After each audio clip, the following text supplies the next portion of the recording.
ना lines and angles आपका इतना इम्पोर्टेंट चैप्टर है ना ये, कि ये 9th से लेकर के कॉम्पिटिटिव एग्जाम्स तक के लिए आपका एसएससी ग्रेड्स वगैरह के लिए, क्योंकि इसी में आपका ना, जैसे अभी मैं इनको पढ़ा रहा था, लीनियर पेयर क्या होता है, vertical opposite angle, exterior angle क्या होता है, इंटीरियर एंगल, को इंटीरियर एंगल्स क्या होता है, ये सब आपको इसमें पता होना चाहिए। तो ये अपना any line and lines and angles में अगर मैं आपका इसकी स्टार्टिंग करूँ तो दिखाऊंगा जैसा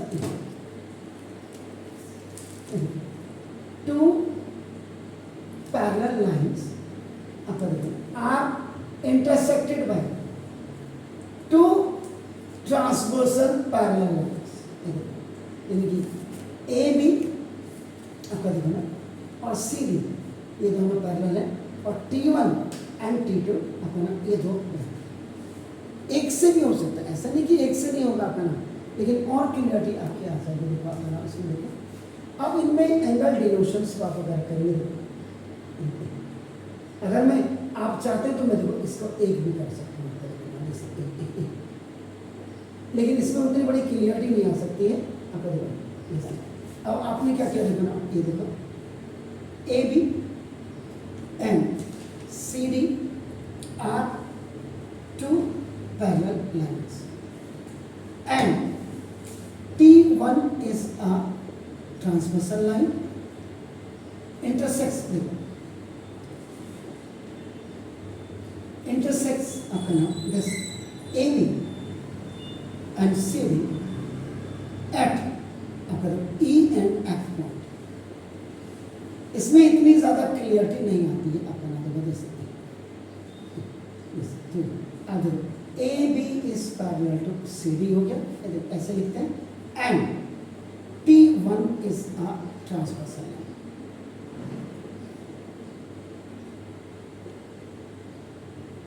ये जिस बच्चे को समझ आ गया ना, तो समझ लो कि उसका लाइन एंड एंगल्स बहुत अच्छा क्लियर हो गया। सबसे पहले अब इसमें एंगल डिवीजन कर देंगे, 1 2 3 4 5 6 7 और 8। तो सबसे पहले आपका देखो ना दिस द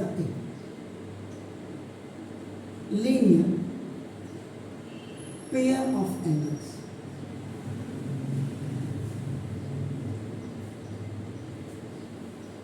इसके जो आइडेंटिफिकेशन है, जो रिकॉग्निशन, कैसे रिकॉग्नाइज करेंगे, हाउ विल यू रिकॉग्नाइज, तो ये देखिए when 2 parallel lines are intersected by, ये देखिए ये आपका लीनियर, आपका देखो जैसे सॉरी लीनियर पेयर से करेंगे, चलो लीनियर पेयर ही कर दो। ये देखो इसमें ये जो आपकी कॉमन आर्म होती है, कॉमन आर्म, पहले मैंने लीनियर पेयर ही कर दिया था, देखो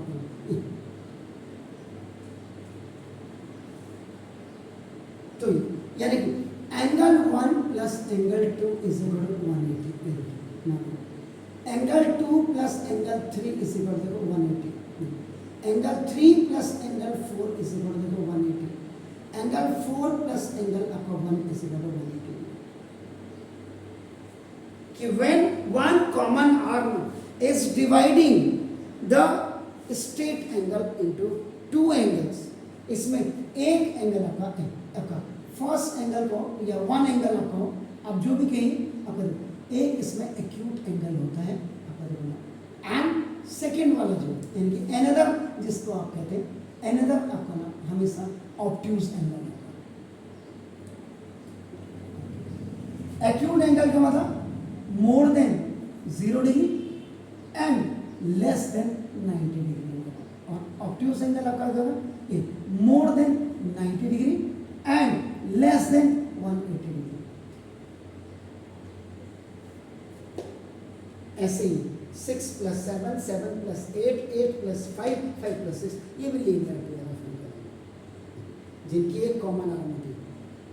a line which is dividing the straight angle into two angles, not equal to half नहीं बोला, equal to half हो जाएगा तो right angle हो जाएंगे, इसीलिए acute angle और obtuse angle आपको फर्स्ट। सेकेंड करस्पॉन्डिंग या करस्पॉन्डेंस एंगल।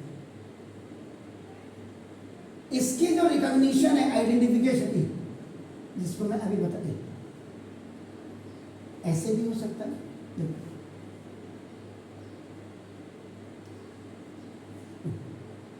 ऐसे भी हो सकता है। देखो when two parallel lines are intersected by ऐसे, इसके आइडेंटिफिकेशन ऐसे। अब यहाँ करस्पॉन्डेंस की अगर आप बात करेंगे, देखो आपका 1 आपका देखो 1 इज इक्वल टू आपका देखो 5 आपका देखो ना दिस 4 इज इक्वल टू आपका देखो ना 8 हो गया देखो ऊपर आपका ना, एंगल 2 इज इक्वल टू आपका एंगल 6 हो गया देखो आपका ना, और angle 3 is equal to angle 7।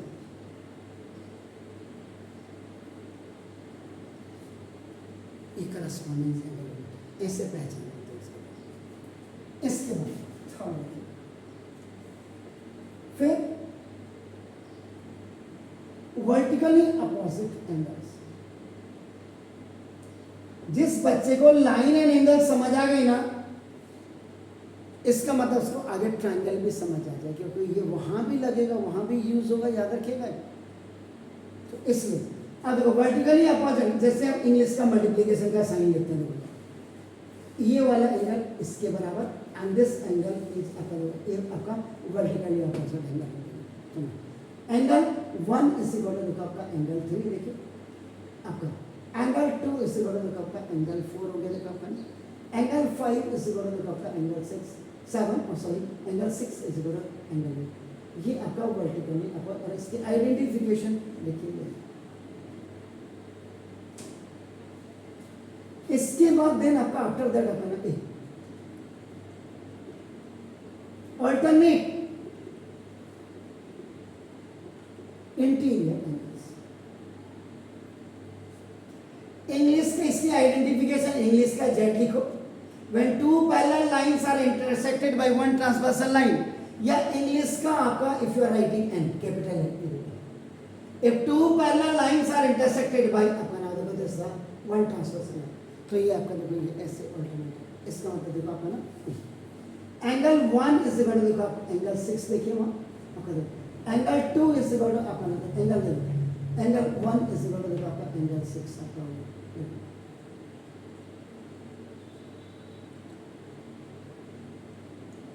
और एंगल 2 इज इक्वल टू आपका देखो एंगल 5 हो गया। आप खुद ही देखो इंग्लिश का जेड बन रहा है, देखो मैंने गलत किया, इंग्लिश का जेड बोल रहा हूँ, sorry. Angle 4 is equal to आपका देखो angle 6, sorry for that, angle 3 is equal to angle 5। देखो बोल में क्या रहा हूँ आपका देखो ऑल्टरनेट। अब आप अगर ना दो दिस ऑल्टरनेट एक्सटीरियर एंगल, ये इंग्लिश का जेड जैसा ही होता है लेकिन बाहर की तरफ।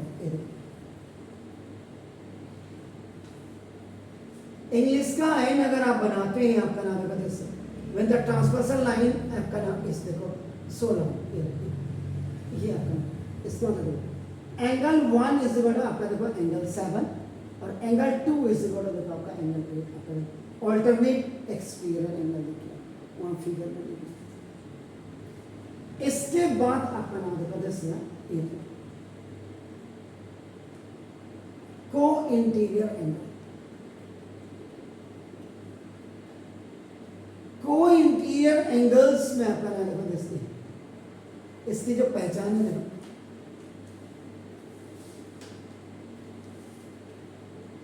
the two parallel lines are intersected by one transversal line on the same side of the transversal line. If the sum of two angle is coming up, देखो जैसे ये आपका 3 and आपका ये section, the sum of two angle on the same side of the transversal is 180, then that is the co-interior angle. तो ना this angle 3 देखो angle 3 plus angle 6 is equal to देखो 180 डिग्री, और एंगल आपका angle 4 plus angle 5 is equal to 180. Same side of the transversal line, but between the parallel lines आपका देखो तो ये co-interior angles आपका देखो।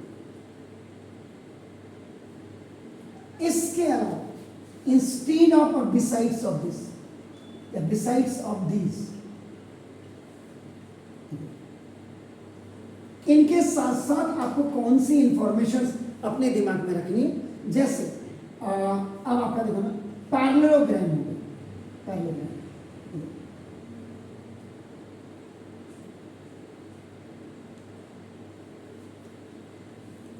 कई बच्चों को तो पैरेललोग्राम में और रेक्टेंगल में बड़ा आपका ना उससे आपका ना पैरेललोग्राम में पहले पैरेलल होती है देन इक्वल,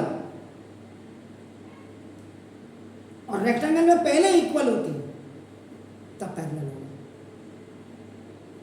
यहाँ देखो this ABCD is a parallelogram, ये देखो आप पैरेललोग्राम में बच्चों को पढ़ेंगे AB is parallel to DC, देखो and AD is parallel to देखो BC, देयरफॉर देखो AB इज इक्वल टू तब आपका DC होगा एंड आपका देखो ना AD इज इक्वल टू आपका BC होगा।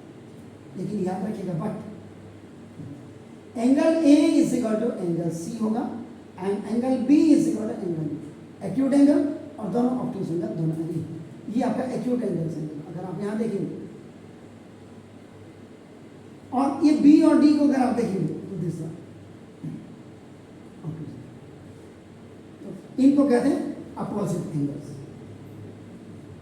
Opposite angles of parallelograms are same. इसमें भी आपका को-इंटीरियर एंगल्स लगते हैं। इफ टू पैरेलल लाइंस देखिए, if two parallel lines are intersected by यानी angle A plus angle B is equal to आपका 180। If two parallel lines are intersected by this angle B plus angle C is equal to 180। देखिए इफ two parallel lines are intersected by this angle C plus angle D is equal to देखो 180 को-इंटीरियर angle वाला। ये आपको कहां तक ले जाएगा ये चैप्टर देखो, लाइन एंड एंगल्स आपकी क्लियर करेगा। उसके बाद देखो अपना you will reach to the triangles, और ट्रायंगल्स के बाद आपका पैरेललोग्राम आपका नाम एक चैप्टर आपके पास होगा, और अब कभी कभी आपका देखो ये क्वाड्रिलेटरल्स को भी आपका ना ये क्लैरिफाई करते हैं। इसका मतलब ये इतनी all the things all the chapters must be very much clear to you. So why and how this chapter is important आप देखिए।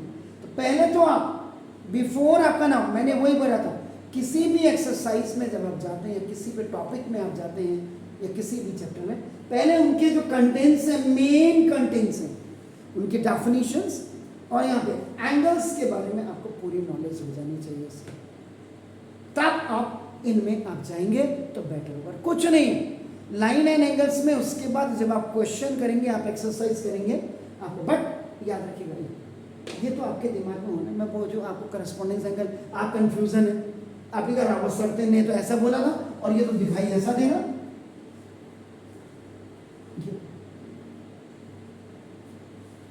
रावत सर ने तो इतना ही बनाया था, when two parallel lines are intersected आपका नाम same side of parallel side, same side ये पैरेलल लाइंस के सेम साइड में जो भी करस्पॉन्डेंस होगी। लैंग्वेजेस को कई बार क्या होता है हम टीचिंग करते तो हो सकता है कि हमारे दिमाग से वो चीजें निकल जाती हैं, लेकिन फिर भी कोशिश ये रहती है। एंड रेक्टेंगल्स को when you are going to prove the rectangle, rectangle को प्रूव करने के लिए पहले पैरेललोग्राम ही करना पड़ता है, याद रखिएगा। स्क्वायर्स को प्रूव करने के लिए पहले पैरेललोग्राम, फिर पैरेललोग्राम को रम्बस करेंगे, रम्बस के बाद आप स्क्वायर करेंगे। इतना इसमें आप ऐसे आपका जो पहले तो आप इन चीज़ों को बिल्कुल आप क्लियर करें।